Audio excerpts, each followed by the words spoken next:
இந்த ஒரு பீஸ் இருந்தால் தாங்க இந்த கவுன் வியர் பண்ண முடியும். எப்படின்னு கேட்குறீங்களா? வாங்க பார்க்கலாம்.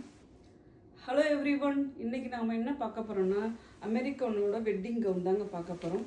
வெரி எக்ஸ்பென்சிவ் அண்ட் பர்ஃபெக்ட் ஹைட்டாக இருக்கிற இந்த கவுனு பாடி வந்து ரொம்ப டைட்டாக இருக்குது. இந்த கவுனோட பாடி சைஸை நம்ம எப்படி இன்க்ரீஸ் பண்ணுறது, இது எப்படி நம்ம சரி பண்ணுறது, அதை தாங்க நம்ம இந்த வீடியோவில் பார்க்க போகிறோம். அதற்காக 2 யார்டு துணி வாங்கியிருக்கேன், வால்மார்ட்டில் வாங்கியிருக்கேன். இது வந்து சர்டன் ஃபேப்ரிக்கு.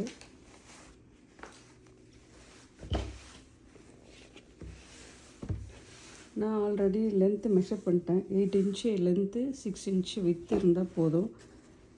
நான் டபுள் லேயர் துணி கட் பண்ணிவிட்டு டபுள் லைனிங் கொடுத்து உள்ளே தச்சு நல்லா நீட்டாக அயன் பண்ணி வச்சுருக்கேன்.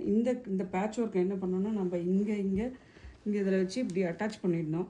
இந்த 2 சைடு ஊக்கு கொடுத்துருக்கேன். அதே மாதிரி இங்கே 2 சைடு லூப்பு கொடுத்துருக்கேன். இங்கே த்ரெட் லூப் இருக்குது. இதில் வந்து நீங்கள் இதில் அதை மாட்டிட்டிங்கன்னா இது அப்படியே டைட்டாக நின்றுடும் இங்கே. ஸோ இங்கே இந்த பாடி கொஞ்சம் நல்லா இன்க்ரீஸ் ஆகும். ஸோ இப்போ என்ன பண்ணோன்னா நம்ம இங்கே லூப் இருக்குது. இந்த லூப்பில் வந்து இந்த ரோப் ரெடி பண்ணியிருக்கேன். ஸோ இதில் இப்படி